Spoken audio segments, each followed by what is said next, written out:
रामनगर में हरि नाम का एक व्यक्ति रहता था। वह बड़ा ही मेहनती था।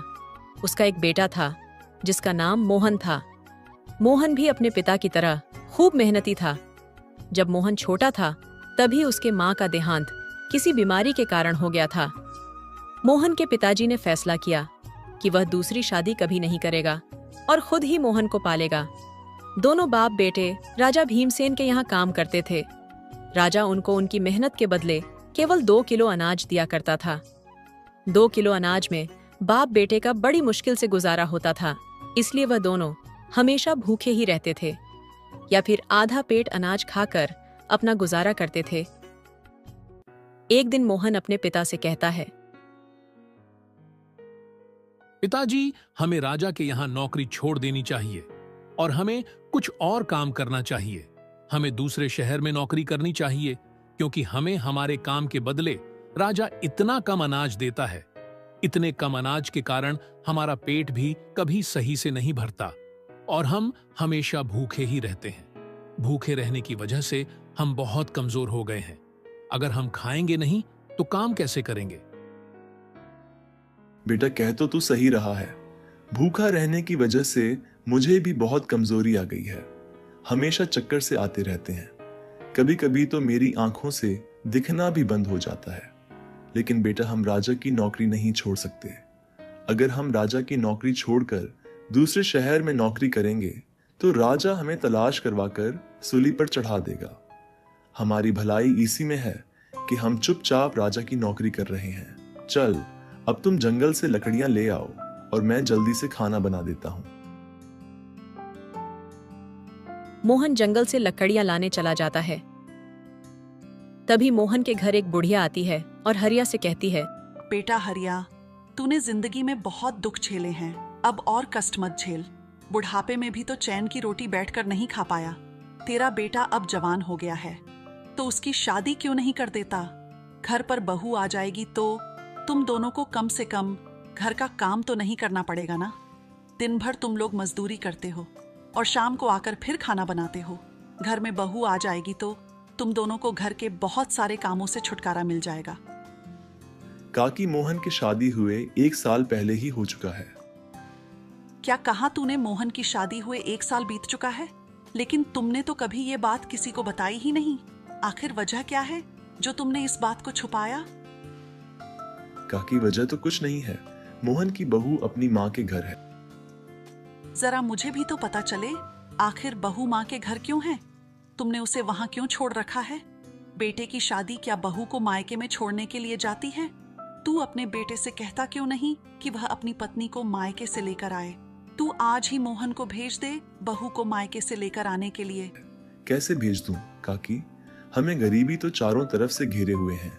हमारे घर में तो एक चारपाई तक नहीं है जिस पर वह बेचारी आकर बैठ सके, और ना ही हमारे पास इतने पैसे हैं कि हम चारपाई खरीद कर ला सके, और ना ही मोहन के पास ऐसे कपड़े हैं जिन्हें वहां पहनकर वह अपने ससुराल जा सके। मोहन के पास तो सिर्फ 2 जोड़ी कपड़े हैं, उनमें से भी 10 पेवन लगे हुए हैं। पेवन लगे हुए कपड़े पहनकर ससुराल जाता हुआ मोहन भला कैसे अच्छा लगेगा? अरे वाह रे हरिया, मैं तो तुझे बड़ा होशियार समझती थी, मगर तू तो बहुत बड़ा मूर्ख निकला। बस इतनी सी बात के लिए तुमने मोहन की बहू को उसके मायके छोड़ रखा है। मैं तो सोच रही हूँ कि कोई बड़ा बखेड़ा होगा, मगर यह भी कोई बात हुई। चारपाई और कपड़ों की वजह से तू घर की बहू को घर नहीं लेकर आ रहा। चल, मैं दूंगी तुझे चारपाई बहू को बैठाने के लिए, और मोहन के लिए नए कपड़े भी खरीद कर लाऊंगी। फिर इतना कहकर बुढ़िया अपने घर चली जाती है। फिर उसके बाद हरि सोचने लगता है, ठीक ही तो कहती है काकी। मुझे मोहन की बहू को घर वापस बुला लेना चाहिए। अगर मोहन की बहू आ जाएगी तो हमें भी घर के कमों से राहत मिल जाएगी। मैं कल ही भेज दूंगा मोहन को बहू को लेने के लिए। फिर बुढ़िया हरि के घर आती है और बाजार से मोहन के लिए कुछ कपड़े और एक चारपाई ले आती है।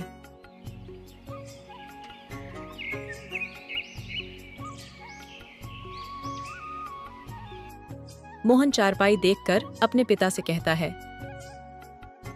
पिताजी, आप यह चारपाई कहां से ले आए हो?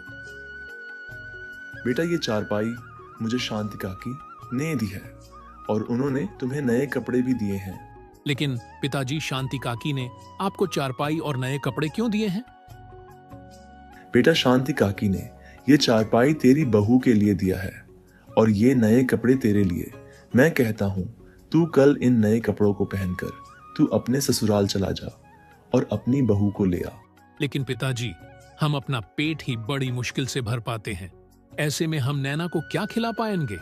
वह हमारे घर का ऐसा हाल देखेगी तो क्या सोचेगी? हाँ, सब जानता हूं मैं बेटा, मगर बहू को जिंदगी भर के लिए मायके में भी तो नहीं छोड़ सकता ना। आखिर कभी और कभी तो लाना ही होगा। इसलिए मैं कहता हूं कि तू कल ही जाकर बहू को मायके से ले आ। ठीक है पिताजी, जैसी आपकी मर्जी। मैं कल ही जाकर नैना को मायके से ले आऊंगा।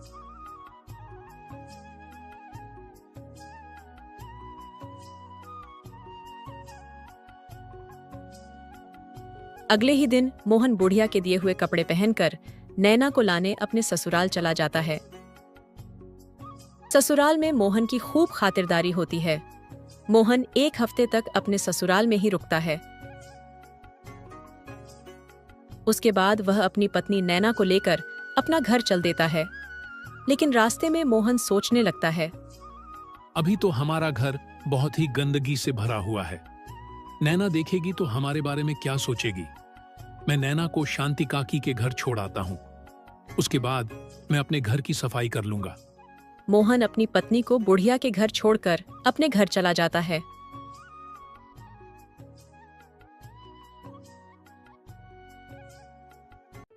जब हरि ने मोहन को अकेला आता देखा, तब वह मोहन से बोला, बेटा, तू अकेला ही आ रहा है, तेरी पत्नी कहाँ है? तू उसे क्यों नहीं लाया बेटा? पिताजी, मैं नैना को ले आया हूं, लेकिन मैं उसे शांति काकी के घर छोड़ आया हूं, क्योंकि हमारा घर अभी बहुत गंदा है और सामान इधर का उधर बिखरा पड़ा है। नैना ये सब देखेंगी तो शायद उसे ये सब अच्छा ना लगे। जब मैं घर की साफ सफाई कर लूंगा तो नैना को अपने घर ले आऊंगा। साफ सफाई तो होती रहेगी, पहले तू महाराज के पास चल। वे तुझे 3 दिन से रोज बुला रहे हैं। मैं उनसे रोज कोई ना कोई बहाना कर देता हूँ। तुझे ससुराल में इतने दिन नहीं रुकना चाहिए था। पता नहीं महाराज तुझे क्यों रोज ढूंढ रहे हैं। मोहन बगैर सफाई किए अपने पिता के साथ राजमहल की ओर चल पड़ता है। उधर बुढ़िया ने नैना की खूब खातिरदारी की और फिर बोली, बेटी, तुम बहुत समझदार हो। भगवान तुम्हें हमेशा खुश रखे। आओ मेरे साथ, मैं तुम्हें तुम्हारे घर छोड़ आती हूँ। बुढ़िया की बात सुनकर नैना को बड़ा आश्चर्य हुआ। नैना मन ही मन सोचने लगी कि क्या यह घर उसका नहीं है। तो उसने बुढ़िया से हिचकिचाते हुए पूछा, माँ जी, अगर यह घर मोहन का नहीं है तो फिर मोहन का घर कौन सा है? बेटी, मोहन राजा के यहाँ काम करने गया है, इसलिए तुझे मेरे घर छोड़ दिया था। तू अभी नई नवेली दुल्हन है, घर में भला अकेली कैसे रहती? अब तो वह काम करके आने ही वाला होगा। उसके आने से पहले चल, मैं तुझे तेरे घर पर छोड़ देती हूँ। फिर बुढ़िया नैना को उसके घर छोड़ आती है। नैना को मोहन का घर देखकर बहुत आश्चर्य हुआ। पूरा घर गंदा पड़ा था। घर देखने में ऐसा लग रहा था जैसे सालों से घर में झाड़ू नहीं लगी है। घर का सारा सामान इधर उधर बिखरा पड़ा था। एक कोने में 2-3 जोड़ी कपड़े रखे हुए थे। उन पर भी जगह जगह पेवन लगे हुए थे और उन कपड़ों पर धूल जमी हुई थी। घर की ये हालात देखकर नैना की आंखों में आंसू आ जाते हैं। वह मन ही मन सोचने लगती है, हे भगवान, पिछले जन्म में मैंने ऐसे कौन से पाप किए थे जिसकी सजा मुझे इस जन्म में मिल रही है? ये घर में तो कुछ भी नहीं है। अब मैं क्या करूं? मुझे तो कुछ भी समझ में नहीं आ रहा है। नैना बहुत ही समझदार और होशियार थी। उसने सोचा, ये मेरे नसीब का एक हिस्सा है, मुझे कैसे भी करके इस मुश्किल से गुजरना ही होगा। वो हिम्मत करके उठी और घर के साफ सफाई में लग गई। कुछ ही देर में उसने घर को पूरा साफ कर दिया और इधर उधर बिखरा हुआ सामान सही तरीके से सजा दिया। उसके बाद वह बुढ़िया की दी हुई चारपाई पर बैठकर मोहन के आने का इंतजार करने लगी। इंतजार करते करते रात होने वाली थी, लेकिन मोहन और उसके पिता अभी तक घर नहीं आए थे। नैना बेचैन होने लगी। इतना बड़ा घर और इतने बड़े घर में वह अकेली, उसका दिल घबराने लगा कि कहीं कोई चोर उचक्का का उसके घर में न घुस जाए। उसके दिमाग में तरह तरह के ख्याल आने लगते हैं। उतने में ही मोहन और उसके पिता हाथ में अनाज का थैला लिए घर आ जाते हैं। घर आकर उन्होंने देखा कि उनके घर का तो नक्शा ही बदल गया था। जो घर हमेशा कूड़े का ढेर बना रहता था, आज वह हीरे की तरह चमक रहा था। ये देखकर दोनों बाप बेटे बहुत खुश हो जाते हैं। मोहन ने 2 किलो अनाज जो उन्हें राजा देता था अपनी पत्नी को दे दिया और फिर बोला, लो इसे पका लो। नैना को 3 लोगों के लिए इतना कम अनाज देखकर बहुत ही आश्चर्य हुआ। वह मोहन से पूछने लगी, इतना अनाज तो 3 लोगों के लिए बहुत कम है। आपको अनाज थोड़ा ज्यादा लाना चाहिए था। नैना, राजा हमें हमारे काम के बदले केवल 2 किलो अनाज ही देते हैं। अब तुम ही बताओ, मैं ज्यादा अनाज कहाँ से ले आता? आप लोग राजा के यहाँ पूरा दिन काम करते हैं और राजा आप लोगों को 2 किलो अनाज देकर बहला देता है। राजा आप लोगों के साथ नाइंसाफी कर रहे हैं। लेकिन बेटा, हम कर भी क्या सकते हैं? राजा की बात टालने की हिम्मत भला किसमें है? कल से आप लोग ये 2 किलो अनाज मत लाना। राजा को साफ साफ बोल देना, महाराज 2 किलो अनाज में हमारा पेट नहीं भरता है। आपकी बहुत कृपा होगी अगर आप हमारा अनाज 2 किलो से बढ़ाकर 5 किलो कर दे तो। और हाँ, यह सब राजा से कहते वक्त आप लोग बिल्कुल भी मत डरिएगा। अगर राजा ऐसा करने से इनकार करते हैं तो आप लोग वहाँ काम करने से साफ मना कर देना। अगर राजा को आपकी जरूरत होगी तो वह आपसे काम करवाएंगे, वरना नहीं करवाएंगे। नैना, अभी तुम राजा को नहीं जानते हो, इसलिए ऐसी बातें कर रही हो। अगर राजा को पता चल गया ना, तो वो हमारी जबान कटवा देंगे। ऐसे कैसे राजा तुम्हारी जबान कटवा देंगे? तुमने कोई गलत काम तो नहीं किया नहीं है, तुमने किसी को लूटा तो नहीं है, और ना ही झूठ बोल रहे हो। सिर्फ अपना हक ही तो मांग रहे हो। तो फिर तुम्हें किस बात का डर है? और जो हक नहीं मांग सकता वह जिंदगी में कुछ नहीं कर सकता। राजा आप लोगों को कुछ नहीं करेगा, इसीलिए तो मैं कह रही हूँ, एक बार राजा से अनाज बढ़ाने को जरूर बोलना। ठीक है बेटी, अब तुम इतना कह रही हो तो मैं राजा से जरूर बात करूंगा। अब तुम इस अनाज को बना लो।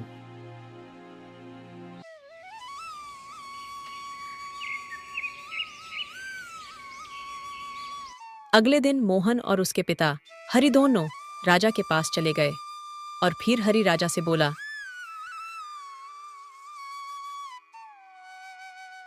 महाराज, आज मैं आपसे अनाज को लेकर बात करने आया हूँ। पूरा दिन काम करने पर भी आप हमें सिर्फ 2 किलो ही अनाज देते हैं। इतने अनाज में हमारा गुजारा नहीं हो पाता है महाराज। हमें अक्सर भूखा ही रहना पड़ता है। इसलिए आपसे एक प्रार्थना है महाराज, अगर आप हमारा अनाज 2 किलो से बढ़कर 3 किलो कर दीजिएगा तो बड़ी मेहरबानी होगी। हरी, ये बात तुम्हें पहले बताना चाहिए थी। भूखा रहना अच्छी बात नहीं है। अगर तुम लोग भूखे रहोगे तो काम कैसे करोगे? मैं आज तुम लोगों का अनाज 5 किलो नहीं बल्कि 6 किलो कर देता हूँ। फिर राजा मंत्री से कहता है, मंत्री साहब, आज से हरी का अनाज 5 किलो से बढ़कर 6 किलो कर दिया जाए और महल में जितने भी मजदूर हैं उनके भी अनाज में बढ़ोतरी कर दी जाए। राजा का फैसला सुनकर दोनों बाप बेटे 6 किलो अनाज लेकर खुशी खुशी घर चले गए। जब नैना ने मोहन के सर पर अनाज का बड़ा थैला देखा, तब वह समझ गई कि राजा ने उनकी बात मान ली है। इस थैले को देखकर लग रहा है कि राजा ने अनाज बढ़ा दिया है। उन्होंने कुछ बोला तो नहीं? नहीं, बेटी, राजा ने कुछ नहीं कहा। हमने महाराज से केवल 5 किलो अनाज मांगा था, लेकिन अनहोने तो हमें 6 किलो अनाज दे दिया। आज से रोजाना हमें हमारे मेहनत का 6 किलो अनाज मिलेगा। हम खामखा महाराज से डरते हैं, लेकिन महाराज तो बहुत दयालु हैं। हमारे साथ साथ सभी मजदूरों के अनाज में बढ़ोतरी कर दी है। सभी घर वाले बहुत खुश थे। हरि ने नैना को बहुत दुआएं दी। नैना बहुत होशियार थी। राजा द्वारा दिए गए अनाज से वह आधा अनाज बचा लेती थी और आधे को पका देती। 2 महीने तक उसने यही काम किया। फिर एक दिन उसने अपने ससुर से कहा, पिताजी, आज आप राजा से कहें मैंने अपने बेटे की शादी कर दी है। अब हम परिवार में 3 सदस्य हो चुके हैं और आप जो हमें अनाज देते हैं उसे हमारा गुजारा नहीं हो पाता। आपकी बड़ी कृपा होगी अगर आप हमारा अनाज थोड़ा और बढ़ा दें। ठीक है बेटी, हम महाराज से ऐसा ही कहेंगे। अगले दिन शाम को काम खत्म करके दोनों बाप बेटे फिर से राजा के पास गए और राजा से बोले, महाराज, मैंने अपने बेटे मोहन की शादी कर दी है। अब हमारे परिवार में 3 सदस्य हो चुके हैं। अगर आप हमारा अनाज बढ़ा देंगे तो आपकी बड़ी कृपा होगी। हाँ, तो तुमने बहुत अच्छा किया हारी, जो मोहन की शादी करवा दी। मैं आज ही मंत्री से कहकर तुम्हारा अनाज बढ़ा दूंगा। दोनों बाप बेटे 10 किलो अनाज लेकर घर आ गए।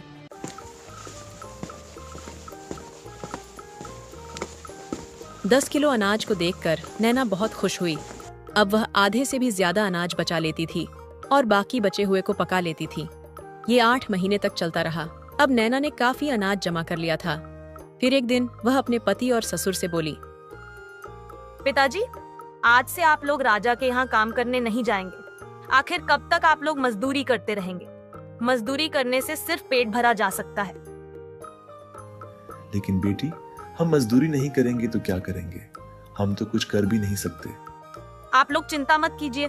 राजा आप लोगों को जो अनाज देते हैं, मैंने उसमें से कुछ अनाज जमा किया है। इस तरह से मैंने काफी सारा अनाज जमा कर लिया है। आप लोग बाजार में एक दुकान खोल लो और वहाँ ये अनाज भेजो। भगवान ने चाहा तो हमारा ये कारोबार बहुत जल्दी ही अच्छा चलने लगेगा। ठीक है बेटी, मैं आज ही बाजार में कोई दुकान देखा था और फिर कल से हम उसमें अनाज शुरू कर देंगे। हरी ने बाजार में एक दुकान किराए पर ले ली और अगले ही दिन अनाज बेचना शुरू कर दिया। कुछ ही दिनों में उनकी दुकान काफी अच्छी चलने लगी। दुकान पर ग्राहकों की हमेशा भीड़ लगी रहती थी। ये देखकर बाप बेटे दोनों बहुत खुश रहने लगे। दोनों जब भी दुकान से घर आते तो घर के लिए कुछ न कुछ सामान जरूर लाते।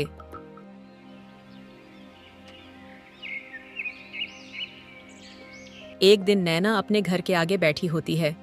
तभी उसकी नजर कोने पर पड़े सोने के हार पर पड़ती है। सोने का हार देखकर नैना की आंखें आश्चर्य से फटी की फटी रह जाती हैं। नैना जल्दी से हार को उठा लेती है और उसे घर में ऐसी जगह पर रख देती है जहां किसी की नजर ना पड़ सके। उसी दिन पूरे नगर में ढिंडोरची ने ऐलान किया। रानी के हार की खबर पूरे नगर में फैल गई। हर किसी के जबान पर रानी के हार की चर्चा थी। जब ये बात नैना को पता चली, तब उसने रानी के हार की बात को किसी से जिक्र नहीं किया। इसलिए राजा को अभी तक रानी का हार नहीं मिला। राजा बहुत परेशान था। वह मंत्री से बोला, मंत्री, हार के बारे में कुछ पता चला या नहीं? नहीं महाराज, अभी तक तो कुछ पता नहीं चला, लेकिन हार की तलाश जारी है। मंत्री तो मैं काम करो, एक बार फिर से राज्य में ऐलान करवाओ कि रानी का हर अभी तक नहीं मिला है। जिसे भी वह हर मिले वो बिना डर के आकार राजा को बताएं। जो भी हर ला कर देगा उसे मुंह मांगा इनाम दिया जाएगा।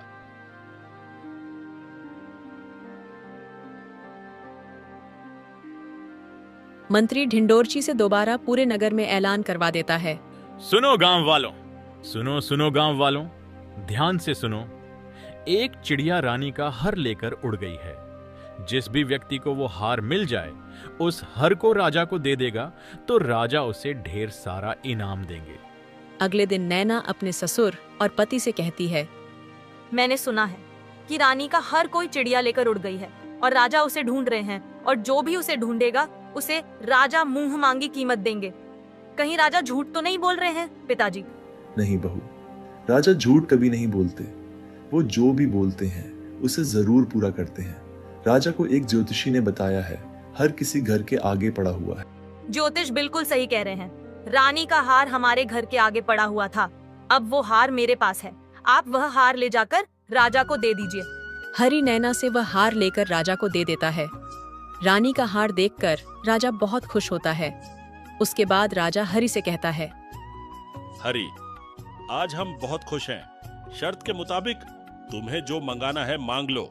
हरी, मैं जानता हूँ कि तुम एक सच्चे और ईमानदार इंसान हो, लेकिन तुम्हें कुछ ना कुछ तो अन्यथा ही मांगना होगा। मैं तुम्हें तुम्हारी ईमानदारी का इनाम देना चाहता हूँ। ठीक है महाराज, अगर आप इतना कह रहे हैं तो पहले मैं अपने घर पर बात कर लूं, फिर आपको बताऊंगा। ठीक है हरी, तुम अपने परिवार वालों से बात करके मुझे कल बता देना हरी अपने घर चला जाता है। घर आकर वह नैना से कहता है,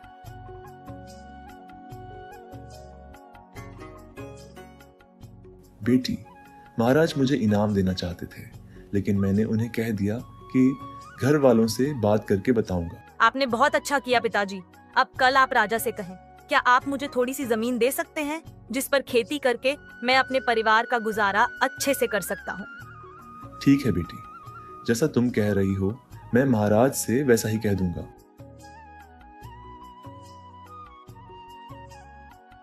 अगले दिन हरि राजमहल पहुंचकर राजा के सामने खड़ा हो गया।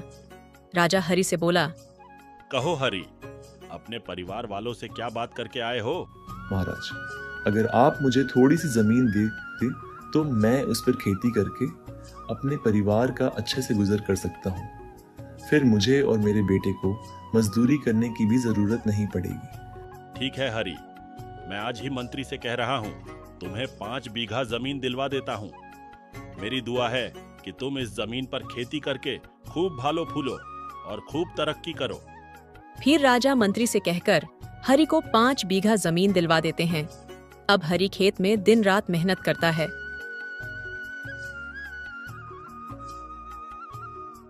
और मोहन अनाज की दुकान चलाता है। कुछ ही दिनों में वह बहुत धनी हो जाते हैं। फिर मोहन एक बहुत ही बड़ा घर खरीद लेता है। अब उनके घर में कोई भी कमी नहीं थी। इस तरह मोहन की बहू की समझदारी और चालाकी से कुछ ही दिनों में हरि और मोहन के गरीबी के दिन अमीरी में बदल जाते हैं। अगर हमारी कहानी आपको अच्छी लगी हो तो हमारे चैनल को लाइक और सब्सक्राइब करके एक प्यारा सा कमेंट जरूर करें। Thanks for watching.